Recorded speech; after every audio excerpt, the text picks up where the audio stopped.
everyone, I am Karthika, and as you people know that we people are discussing the chapter 4th of your economics textbook, that is globalization and Indian economy.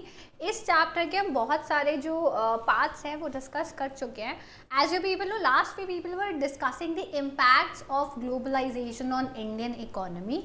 हम लोग इसका discussion जो था वो almost complete कर चुके थे ना. इसी के अंडर जो है आप इम्पैक्ट के अंदर ही आपके नेक्स्ट जो पेज है, नेक्स्ट जहाँ पे हम ये टॉपिक पर डिस्कस करते हैं, उसमें 68-69 पेज के ऊपर आपके बॉक्सेस दिए हुए हैं, कुछ स्टोरीज दी हुई हैं to explain you people that what impact did Indian economy went through when globalization came to our country. So वो जो है हम लोगों ने देखा. उसी के अंदर मैं आपको थोड़ा सा एक डिस्कस कर लेती हूँ आप लोगों के साथ. काफ़ी सारे जो large number of small producers and workers थे ग्लोबलाइजेशन के अंदर, उन पे कुछ चैलेंजेस आए due to globalisation, due to come up of globalisation. उन पे थोड़े बहुत चैलेंजेस आए.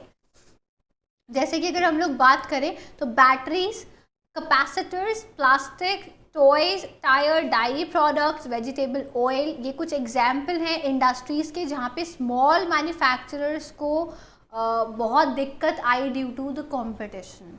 Globalisation it brought competition in our country. ये हम लोगों ने भी पिछले सेक्शन के अंदर डिस्कस किया है.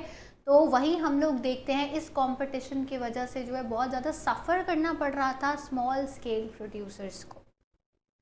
काफ़ी सारे जो यूनिट्स थे वो उनको शट डाउन करना पड़ा, और जो वर्कर्स थे जब ये यूनिट शट डाउन हुए तो उनको जॉबलेस होना पड़ा, क्योंकि वो इन यूनिट्स के अंदर काम कर रहे थे. And due to these units getting shut down, तो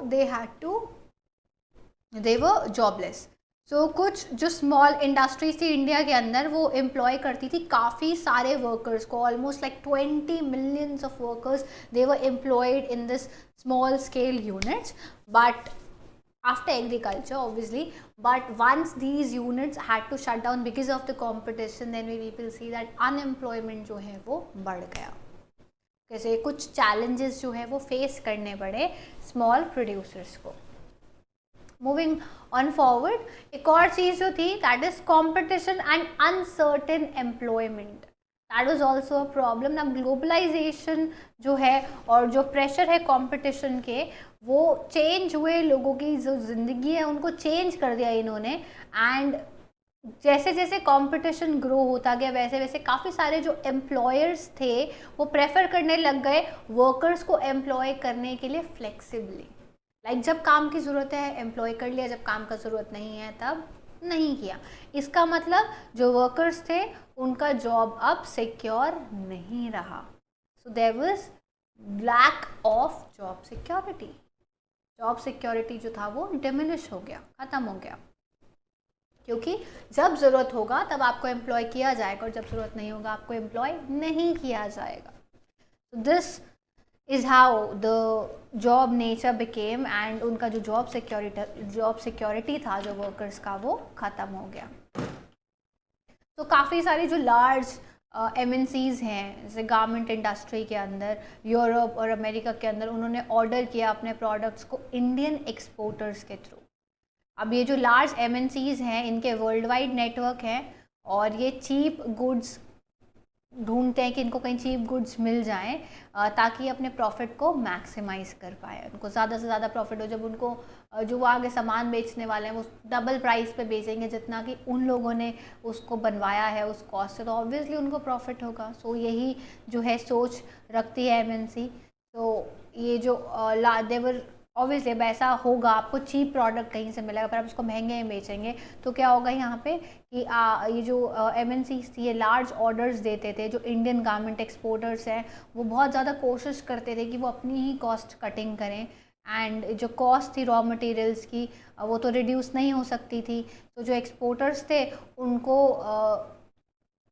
कोशिश करते थे कि वो कि लेबर कॉस्ट को काट ले. अब जब रॉ मटेरियल का कॉस्ट नहीं कट सकता है तो कहीं और से कटौती करनी पड़ेगी. तो कहाँ से कटौती करते थे?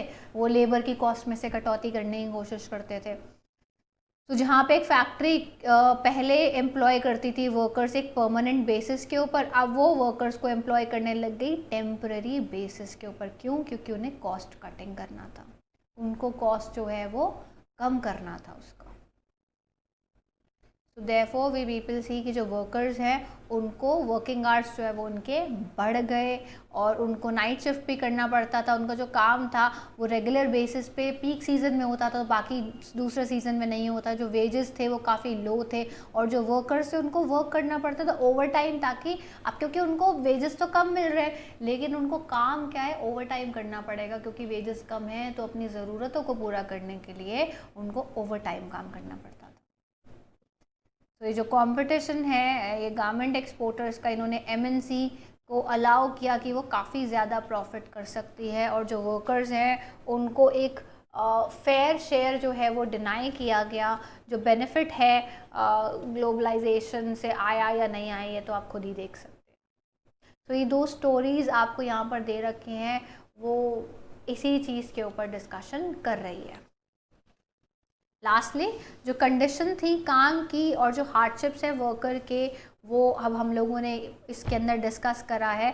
इंडस्ट्रियल यूनिट्स में काम करते हो कैसे जो है वर्कर्स एक हार्ड लाइफ अपनी बिता रहे थे, और जो वर्कर्स थे आज के डेट में अगर हम लोग देखें तो today they are employed in unorganised sector, वो अनऑर्गेनाइज सेक्टर के अंदर एम्प्लॉयड है। इंक्रीजिंगली हम लोग देते हैं जो उनके जो वर्क कंडीशंस हैं वो एक अनऑर्गेनाइज सेक्टर को ही रिजेंबल करते हैं। जो वर्कर्स हैं वो ऑर्गेनाइज सेक्टर के अंदर, जैसे कि हमने एक सुशीला का वो देखा था एग्जाम्पल, तो वो अब उस तरीके का प्रोटेक्शन तो जॉब प्रोटेक्शन नहीं मिलता है, वो प्राइवेट जॉब्स के अंदर इतना नहीं होता है जितना कि गवर्नमेंट जॉब्स के अंदर होता है। So now starting up with the last topic of this chapter, that is the struggle for a fair globalization. The struggle for a fair globalization.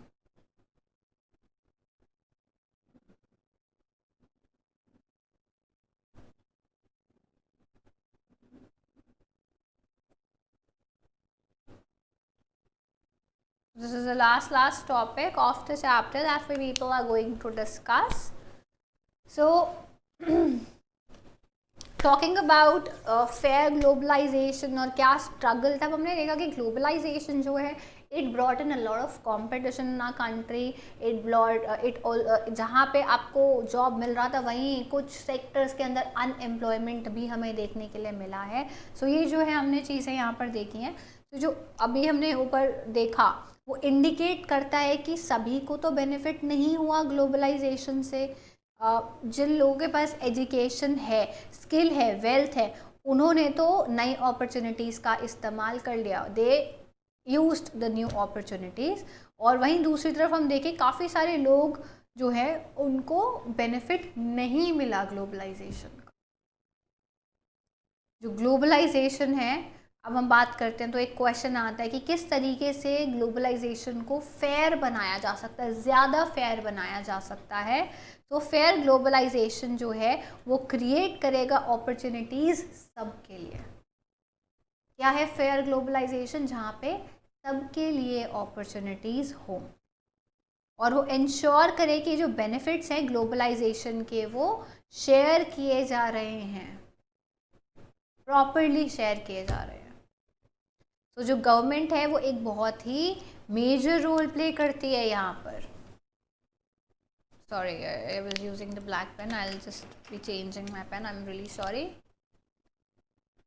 So yes, fair globalisation हम किस तरीके से कह सकते हैं?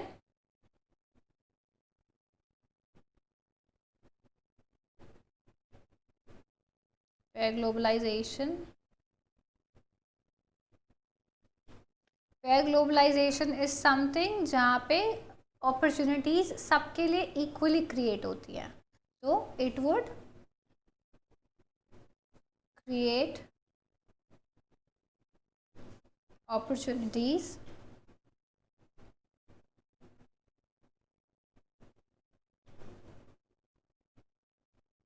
और ऑल, सभी के लिए अपॉर्चुनिटीज़ होंगी और इंश्योर करेंगे कि जो बेनिफिट है ग्लोबलाइजेशन के वो अच्छे से शेयर किए जा रहे हैं।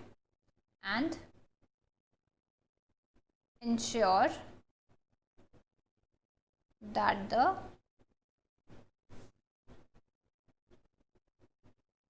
benefits of globalization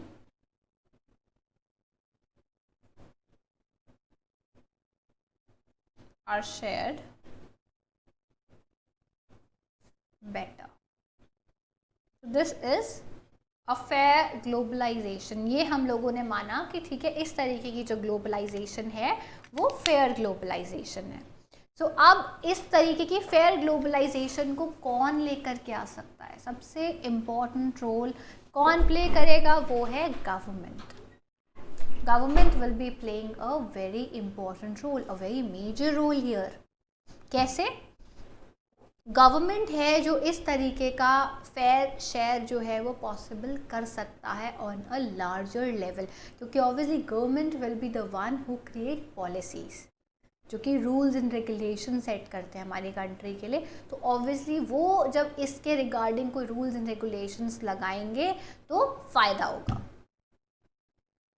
तो वी विल सी दैट जो पॉलिसीज़ हैं वो अगर प्रोटेक्ट करेंगी इंटरेस्ट को, ना ही सिर्फ अमीर लोगों के इंटरेस्ट को या पावरफुल लोगों के इंटरेस्ट को, but also the interest of everyone in the country, not of some people जो कि पावरफुल है, रिच है, बल्कि सभी लोगों का अगर इंटरेस्ट गवर्नमेंट सेव करने लग जाए, so this will be a very effective fair globalisation. Next we will see that government जो है वो कुछ स्टेप्स अगर इसके रिगार्डिंग ले तो क्या लेगी? गवर्नमेंट जो है वो इंश्योर कर सकती है कि लेबर लॉज जो हैं वो प्रॉपरली इम्प्लीमेंट हों और जो वर्कर्स हैं उनको उनके अधिकार मिले, उनको उनके राइट्स मिले. So this is one way. Next we will see that also they can support small producers ताकि वो इम्प्रूव करें अपनी परफॉर्मेंस को और वो और स्ट्रॉन्ग बने, so that they can compete with the other competitors of their जो कि ग्लोबलाइजेशन की वजह से आए हैं उनके सामने. और अगर नेसेसरी हो तो गवर्नमेंट को यूज़ करना चाहिए ट्रेड और इन्वेस्टमेंट बैरियर्स को भी.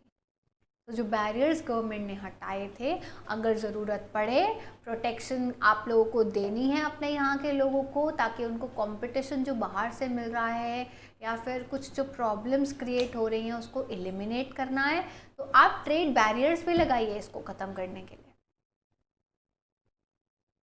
तो नेगोशिएट जो है ये आप नेगोशिएट कर सकते हैं वर्ल्ड ट्रेड ऑर्गेनाइजेशन के जो फेयर रूल्स हैं उसको, और आप जो है अलाइन कीजिए जो और डेवलपिंग कंट्रीज़ हैं उनके साथ जिनके की सिमिलर इंटरेस्ट हैं, और आप फाइट कीजिए इसके अगेंस्ट जो डोमिनेशन दिखाती हैं डेवलप्ड कंट्रीज़ WTO के अंदर. तो आप उसके अगेंस्ट फाइट कर सकते हैं अपनी जो है सिचुएशन, अपनी जो कंडीशन है उसको सामने रख करके कि किस तरीके से जो है हमें नुकसान हो रहा है इन रूल्स एंड रेगुलेशन से जो WTO ने करे हैं, तो हमें कुछ रिलैक्सेशन दिया जाना चाहिए.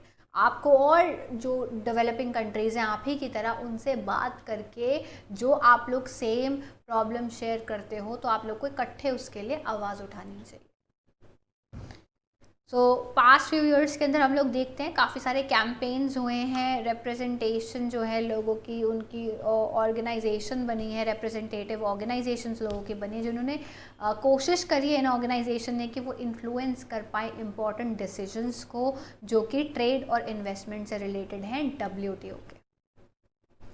तो ये डेमोन्स्ट्रेट करता है कि किस तरीके से लोग भी बहुत इम्पॉर्टेंट रोल प्ले करते हैं, बहुत इम्पॉर्टेंट रोल जो है उनका है, मेजर रोल है, क्रूशल रोल है उनका जो स्ट्रगल है फेयर ग्लोबलाइजेशन के लिए. तो government and people both are playing a very very important role. So with this we people end up the discussion of the chapter. तो चैप्टर का डिस्कशन जो है वो फुल फ्लेजेड ख़त्म हो चुका है.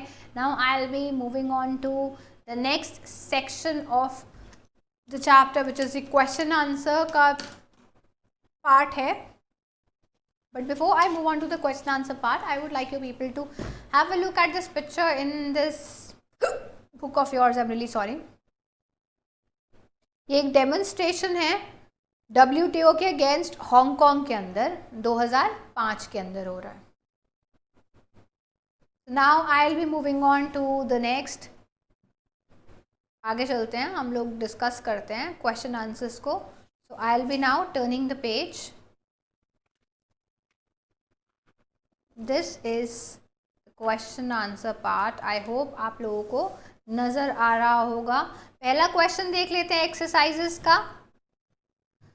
What do you understand by globalization? Explain in your own words. Globalization से आप लोगों को क्या समझ में आता है? Globalization, as far as I remember, I have discussed this with you people. So मैंने भी बुक साइड में रख दिया है बिकॉज हमको बुक का ज़रूरत नहीं है. So I will be keeping the book side aside. और हम लोग जो है क्वेश्चंस बुक में से देख रहे हैं, आंसर्स जो है हमको खुद अपने वर्ड के अंदर बताना है ग्लोबलाइजेशन क्या है. So let's discuss what is globalisation. I will be now turning the page because we people are discussing the exercise part.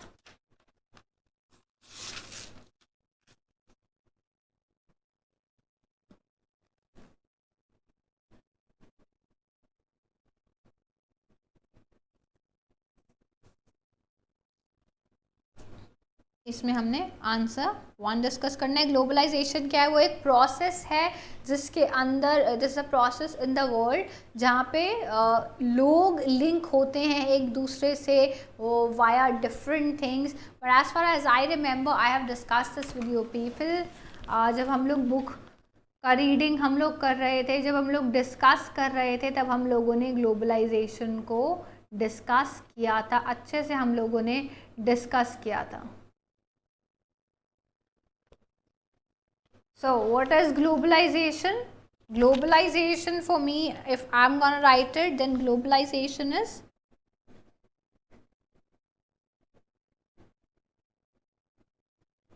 is the process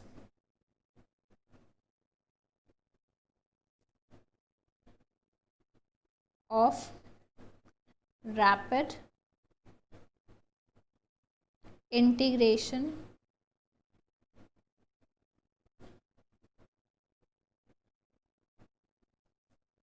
और interconnection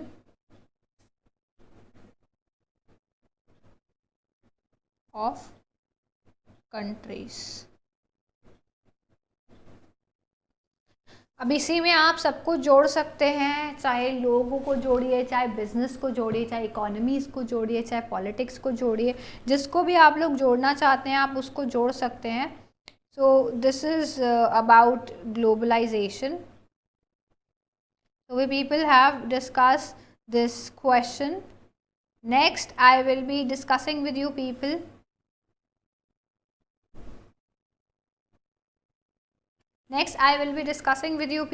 the next question.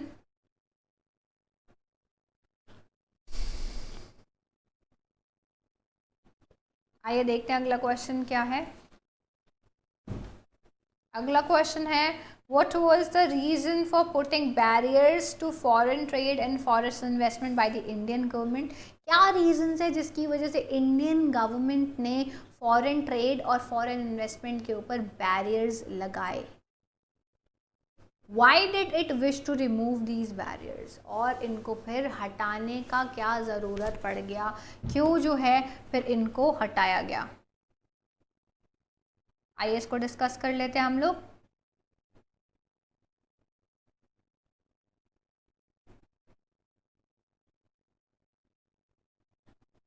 So as we people were discussing, government को सबसे पहले तो barriers क्यों लगाना पड़ा? Government को barrier लगाना पड़ा, जैसा कि हम लोग डिस्कस कर रहे थे, गवर्नमेंट को बैरियर लगाना पड़ा क्योंकि हम लोग जानते हैं कि जो फॉरेन ट्रेड और इन्वेस्टमेंट है after India's independence, this is one of the process जो कि हमारी कंट्री के अंदर शुरू हुआ. उसकी वजह से हमने देखा कि जो छोटे प्रोड्यूसर्स थे उनको बाहर से जब कंपटीशन मिलने लग गया तो they kinda could not deal with it and they had to shut down many units. और उसकी वजह से जो है हमारा डोमेस्टिक इंडस्ट्री को बहुत ज़्यादा नुकसान हुआ. तो सबसे पहला हो गया यहाँ पे आंसर नंबर 2 के अंदर क्या रीजन हुआ? इंडियन गवर्नमेंट ने क्यों बैरियर्स लगाया?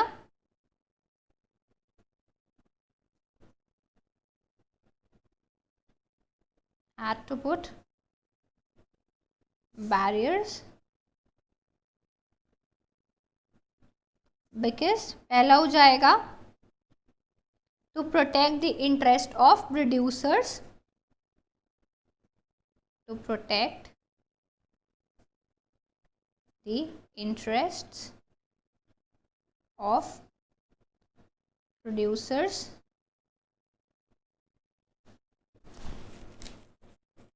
and small industrialists.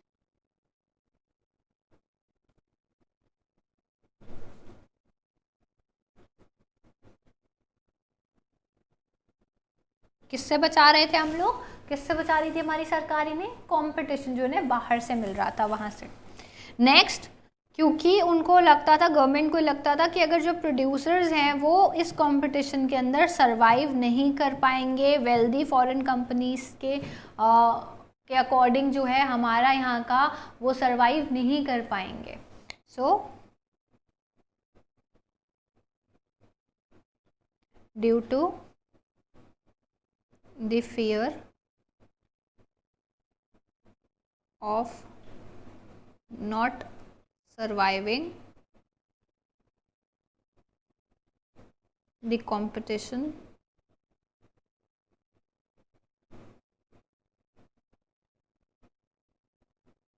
of wealthy or of foreign companies। और फिर 1991 के अंदर इसको हटाया गया। क्यों हटाया गया उसके बारे में डिस्कशन कर लेते हैं। नाउ इन 1991 अब गवर्नमेंट को लगा कि फॉरेन कंपनीज को इन्वेस्ट करने के लिए अलाउ कर देना चाहिए इंडियन मार्केट्स के अंदर। इसकी वजह से जो है इंडियन प्रोड्यूसर्स को अपनी क्वालिटी इम्प्रूव करने का मौका मिलेगा, अपने गुड्स एंड सर्विसेज को इम्प्रूव करने का मौका मिलेगा। सो 1991 द गवर्नमेंट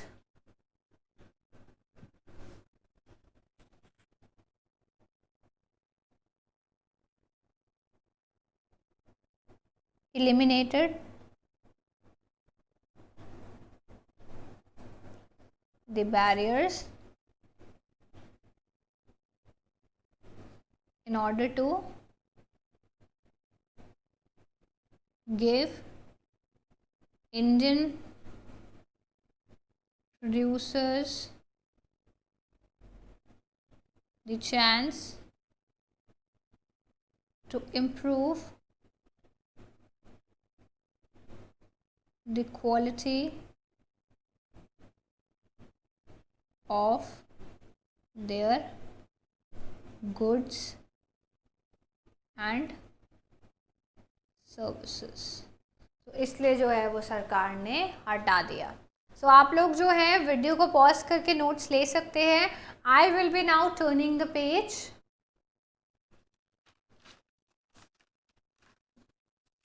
अगले क्वेश्चन पे चलते हैं। आइए थर्ड क्वेश्चन को देखिए please.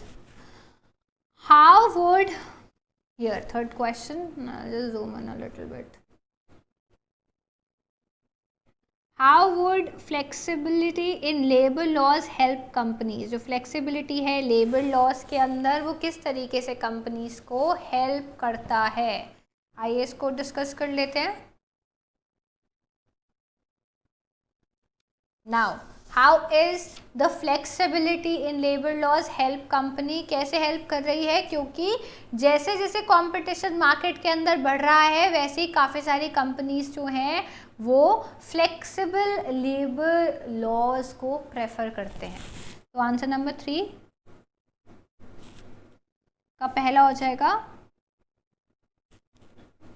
Due to rising competition.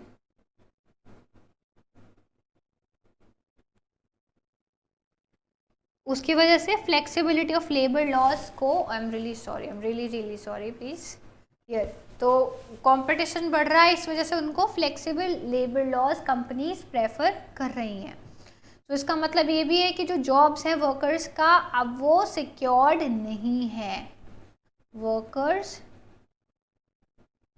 Lost job security and वो कभी भी उनको टर्मिनेट किया जा सकता है। It depends on the company, on the employer. जो उनको वेजेस दिया जाता है वो भी कम होता है। Wages are poorly paid to the workers. Workers को वेजेस भी बहुत कम मिलता है। उसके बाद ये क्या है, कंपनी जो है इस तरीके से, this is how company initiates it's cost cutting. इस तरीके से जो है कंपनी अपनी कॉस्ट कटिंग करती है एंड इंक्रीजेस इट्स प्रॉफिट, और इस तरीके से अपने प्रॉफिट को बढ़ाता है कंपनी। जो वर्कर्स हैं उनको शेयर नहीं मिलता प्रॉफिट के अंदर। Workers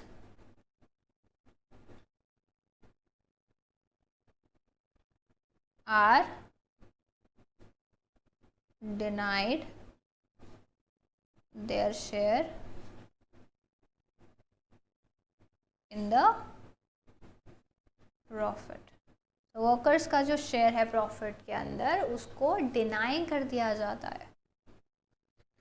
This is about answer number 3. You people can pause the video, take down the notes as per your wish. I will be now moving forward to another question, to the fourth question. Let's see, please, here in the book. What are the various ways in which MNC set up or control production in other countries? किस तरीके से जो है MNC setup किया जाता है, उसकी production को कंट्रोल किया जाता है दूसरी कंट्रीज के अंदर। तो बात कर लेते हैं इसके बारे में भी। MNC जो है उसको कैसे सेटअप किया जाता है और कंट्रोल किया जाता है उसकी प्रोडक्शन को, by investing huge amount of money in countries economy. किस तरीके से सेटअप किया जाता है, आंसर नंबर 4 लिख रहे हैं हम लोग।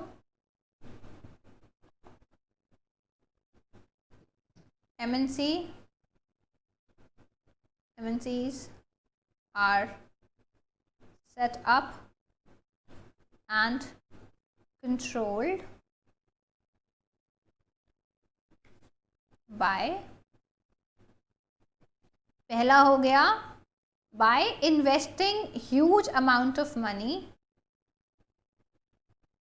investing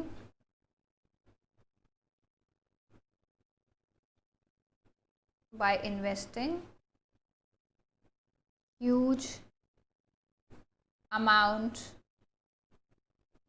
of money, by investing huge amount of money in a country's economy, country की इकोनॉमी में इन्वेस्ट करके। नेक्स्ट है सेटअप किए जाते हैं कुछ प्रोड्यूसिंग यूनिट्स जो कि मार्केट के करीब होते हैं, इसको ताकि लेबर जो है वो लो कॉस्ट पे अवेलेबल हो। तो producing units are set up near the markets where labor is,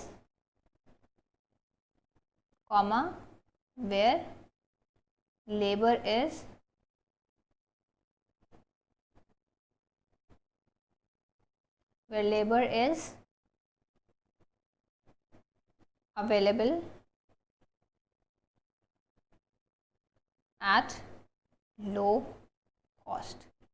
labour जो है वो कम कॉस्ट पे अवेलेबल हो। आगे चलते हैं।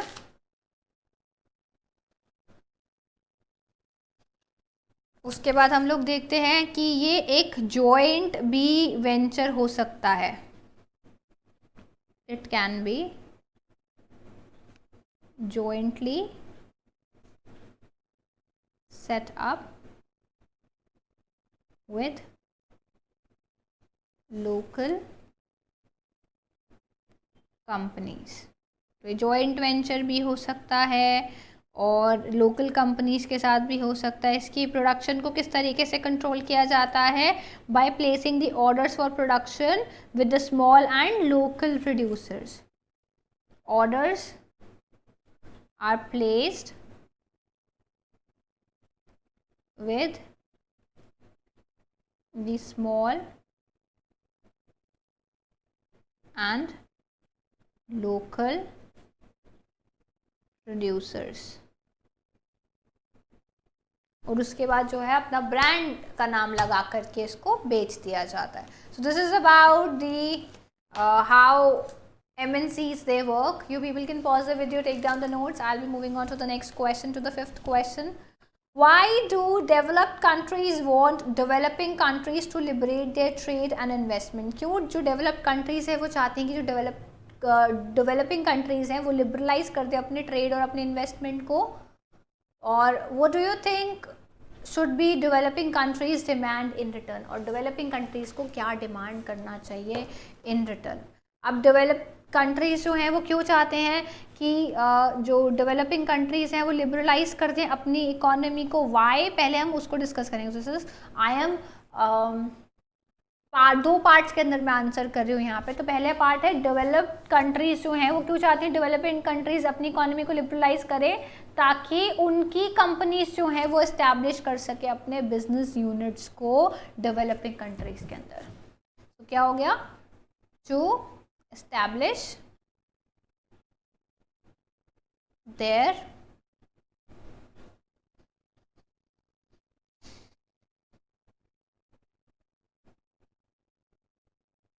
business units in developing countries।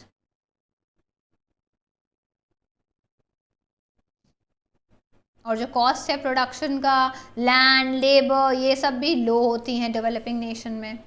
तो cost of land and labour etcetera are also low in developing country.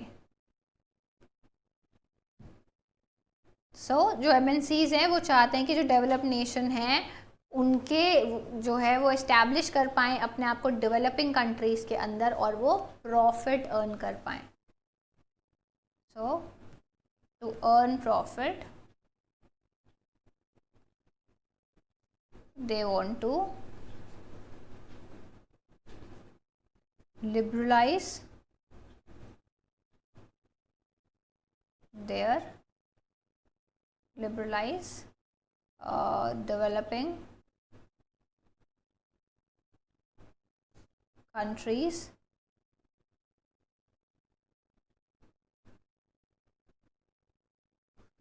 developing countries economy. ये तो क्या पहला पार्ट। अब इसी का दूसरा पार्ट को अगर हम लोग आंसर करें, which is that what do you think should developing countries demand in return? तो डेवलपिंग कंट्रीज को क्या डिमांड करना चाहिए? डेवलपिंग कंट्रीज को डिमांड करना चाहिए fair removal of trade barriers. Developing countries should demand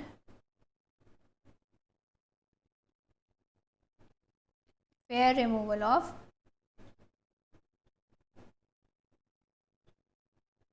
trade barriers।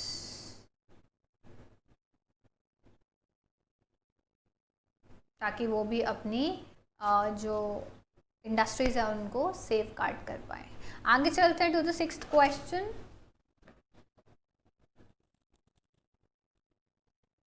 The impact of globalization has not been uniform. Explain the statement. Globalization का impact जो है वो यूनिफॉर्म नहीं है। कैसे आप इसको एक्सप्लेन कर सकते हैं? आइए इसका आंसर लिख लेते हैं। आप लोग प्लीज़ वीडियो को पॉज करके ये आंसर ले सकते हैं। I am now turning the page. Impact जो है वो ग्लोबलाइजेशन का किस तरीके से यूनिफॉर्म नहीं है? क्योंकि rich and developed Nations have benefited. Answer number 6, it is not uniform. Why? Because rich and developed countries have benefited.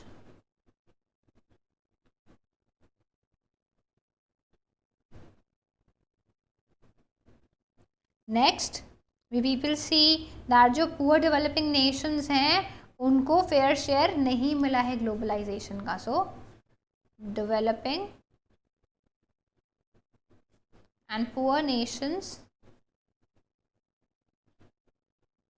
Have not received fair share in globalisation. तो ग्लोबलाइजेशन के अंदर इनको फेयर शेयर जो है वो नहीं मिला है।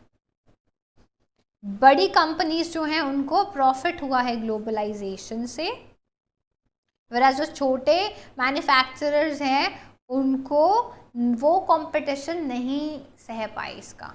So small companies could not take the competition and have collapsed. Then there has been job insecurity. Job insecurity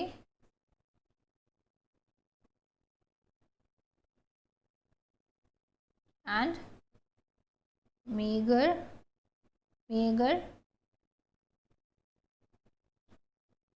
wages have been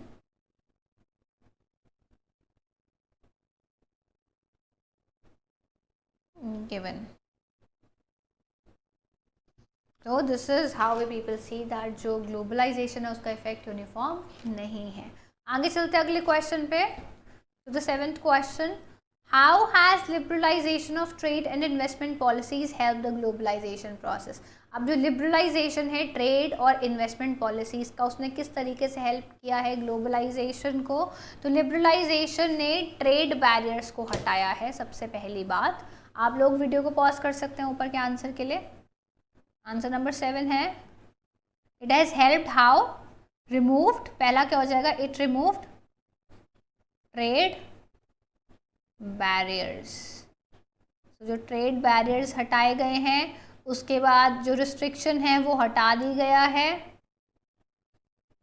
then it is restriction on import order to protect their own industry. So removal of trade barriers की वजह से liberalisation ने जो है वो foreign companies को मौका दिया कि वो हमारी कंट्रीज के अंदर इन्वेस्ट कर सकते हैं। So there has been flow of foreign investment and trade. उसका जो लिबरलाइजेशन है उसकी वजह से इंपोर्ट और एक्सपोर्ट जो है वो इंक्रीज हुआ है। Increase of import and export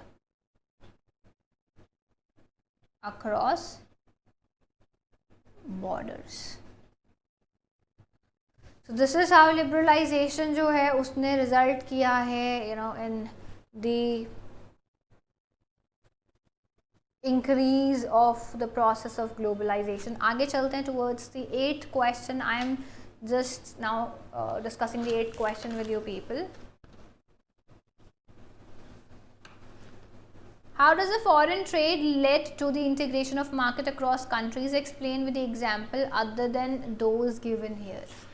so the next question is किस तरीके से जो है फॉरेन ट्रेड जो है उसने इंटीग्रेट किया है मार्केट्स को अक्रॉस कंट्रीज. तो इसको डिस्कस कर लेते हैं. जो फॉरेन ट्रेड है उसकी वजह से इंटीग्रेशन हुआ है मार्केट का across country. So answer number 8 है हमारा, that foreign trade has led to the integration of countries. क्यों? क्योंकि फॉरेन ट्रेड की वजह से जो प्रोड्यूसर्स हैं वो अब compete कर सकते हैं और एक्सपोर्ट कर सकते हैं अपने गुड्स को दूसरी मार्केट्स में भी. तो how competition and export import of goods, इसकी वजह से जो है हैज इंटीग्रेटेड मार्केट्स. अब जो बायर्स हैं उनकी चॉइसेस भी एक्सपैंड हो गई हैं. Choices of buyers have expanded. Buyers का चॉइस भी जो है वो एक्सपैंड हुआ है. और जो डोमेस्टिक कंपनीज़ हैं अब वो फॉरेन कंपनीज़ के साथ भी काम कर रहे हैं. बट हम लोग देखते हैं कि जो कंपटीशन है उसकी वजह से जो गुड्स है उनको थोड़ा चीप करा गया है. So due to the competition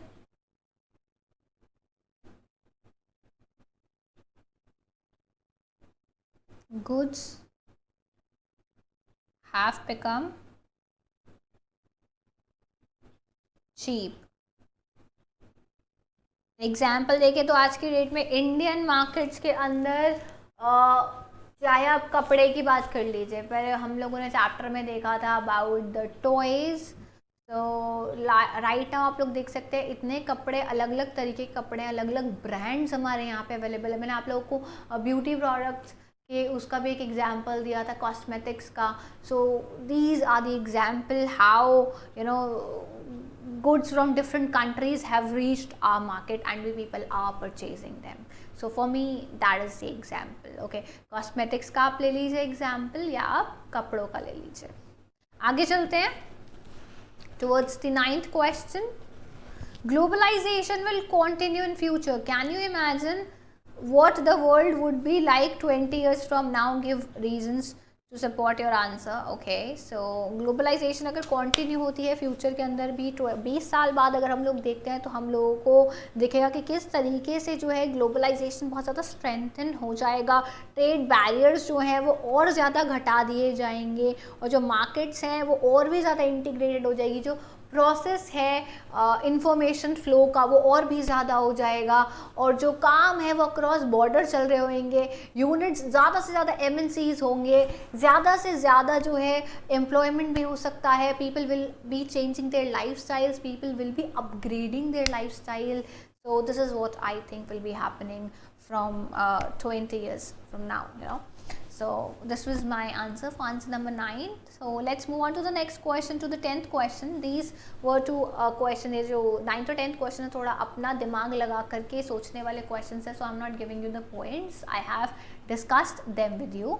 So 10th is, supposing you will find two people arguing, one is saying globalization has hurt our country's development or the other is telling globalization is helping Indian economy. How would you respond to these arguments? Now I will be having a balanced time. I will be looking at both the sides. I will be looking at किस तरीके से globalisation, I will be supporting both the sides. I will respond to these arguments एक balanced manner के अंदर मैं इसका answer दूंगी. क्यों? क्योंकि जो प्रोसेस है ग्लोबलाइजेशन को उसने हमारी कंट्री को हेल्प किया है, बिल्कुल हेल्प किया है. वहीं कहीं ना कहीं हमने देखा है कि हमारी कंट्री के अंदर इसकी वजह से एक डाउनफॉल भी गया है. तो ग्लोबलाइजेशन ने दोनों ही तरफा हेल्प किया है। हेल्प कैसे किया है? फॉरेन इन्वेस्टमेंट लेकर आया है, फ्लो ऑफ ट्रेड लेकर आया है, लोगों को बेटर चॉइसेस मिला है, लोग जो हैं they are having more and more choices, buyers, producers are trying to enhance the goods and services that they are producing. So this has been something positive in our country. Whereas negative की अगर हम बात करें तो competition की वजह से बहुत सारे लोग survive नहीं कर पाए हैं। small producers की खासकर बात करें तो इस वजह से जो है globalization वो positive नहीं भी है। सो हर फिनोमिनन के अपने पॉजिटिव और नेगेटिव होते हैं, तो वैसे ही ग्लोबलाइजेशन के भी अपने पॉजिटिव और नेगेटिव दोनों ही हैं। पॉजिटिव बिकॉज उसने हमारी इकोनॉमी को इंटीग्रेट किया है with the world's economy, positive, बिल्कुल positive. Negative why? Because it has affected the small scale producers in a very bad way, adversely affect किया उनको। So this was my answer. Moving on to the next question, that is the 10th question, that is fill in the blank. So we people are going to discuss these questions in book. 3 questions हम book के अंदर ही discuss करने वाले हैं. So पहला है Indian buyers have a greater choice of goods than they did 2 decades back. This is closely associated with the process of globalization. Globalization की वजह से ये सब हुआ है. Markets in India are selling goods produced in many other countries. This means they are increasing. What are they increasing? This means they are increasing trade with other countries. तो यहाँ पे हम लिखेंगे trade. Moreover, the rising number of brands that we are seeing in the market might be produced by MNC in India. MNC are investing in India. Why are they investing in India? Because of the low cost of production. Because of the low cost. मैं इसको थोड़ा सा zoom in कर देती हूँ अगर आप लोगों को दिक्कत आ रही है तो। Due to the of the low cost of production, due to the because of the low cost of production. While consumers have more choice in the market, the effect of rising, what is rising? Demand. Rising demand, थोड़ा सा और zoom in कर देते हैं अगर आप लोगों को अभी भी दिक्कत लग रहा है तो। आई होप अब आप लोगों को दिक्कत नहीं लग रहा होगा। तो राइजिंग क्या है? Demand is rising and purchasing power, and purchasing power. So purchasing power has meant greater competition. Competition among the producers. So with this we people have discussed 11 questions. Now moving on to the 12th question. Match the following. इसमें हमें क्या करना है? Match करना है इनको। तो MNC buy at cheap rates from small producers. क्या खरीदती है एमएनसी कम दामों के अंदर? एमएनसी खरीदती है गारमेंट्स, फुटवेयर, स्पोर्ट्स आइटम। सो इसको हम करेंगे बी के साथ। तो मैं यहाँ पे 1 के आगे क्या लिख रही हूँ? बी। इसका आंसर है बी, तो इसलिए मैंने इसके आगे बी लिख दिया। Quotas and taxes of imports are used to regulate trade. तो क्या है इसका आंसर? इसका आंसर है ट्रेड बैरियर्स। तो इसका हम लोग जोड़ेंगे ई के साथ। तो ये क्या हो गया? E. Indian companies who have invested abroad. कौन सी इंडियन कंपनीज जिन्होंने अब्रॉड के अंदर करा है? That is Tata motors, Infosys, Ranbaxy. तो इसका हम आंसर लिखेंगे डी। इसके आगे हम क्या लिखेंगे? डी। तो ये है हमारा D. IT has helped in spreading of production of services. इसको हम जोड़ेंगे किसके साथ? कॉल सेंटर्स के साथ। तो ये हो गया हमारा सी। और several MNCs have invested in setting up factories in India for production. Last हमारा क्या बचा है? ऑटोमोबाइल्स। सो ऑटोमोबाइल्स की प्रोडक्शन के अंदर। तो दिस इज BEDCA। मैं यहाँ पे लिख देती हूँ कोड ताकि आप लोगों को दिक्कत ना आए। क्या है? 1 के आगे मैंने लिखा है B, E D, C and A. So this is the answer. आगे चलते हैं, लास्ट क्वेश्चन है ये हमारा, आइए इसको देख लेते हैं, डिस्कस कर लेते हैं. Choose the most appropriate option. इनमें से हम लोगों को अप्रोप्रिएट जो ठीक ऑप्शन है उसको हमें चुनना है. आइए देख लेते हैं. The past 2 decades of globalisation has been rapid movements in. क्या रैपिड मूवमेंट है? Goods, services, people between countries. और is it goods, services and investment between countries, or is it goods, investment and people between countries? So it is goods, services and investment between countries. तो हमारा answer हो गया B. Second part है, the most common route for investment by MNC in countries around the world is to, how does they do that? Set up new factories, buy existing local companies, or form partnership with local companies. Obviously by buying existing local companies. Last, globalization has led to the improvement in living conditions of all the people of the developed countries, of workers of the developing countries. None of the above will be my answer. So with this we people have finished discussing the question answers and the chapter. With this we people end up discussing the chapter globalization, and we are done with the 4th chapter. So this was all for this video. Thank you everyone.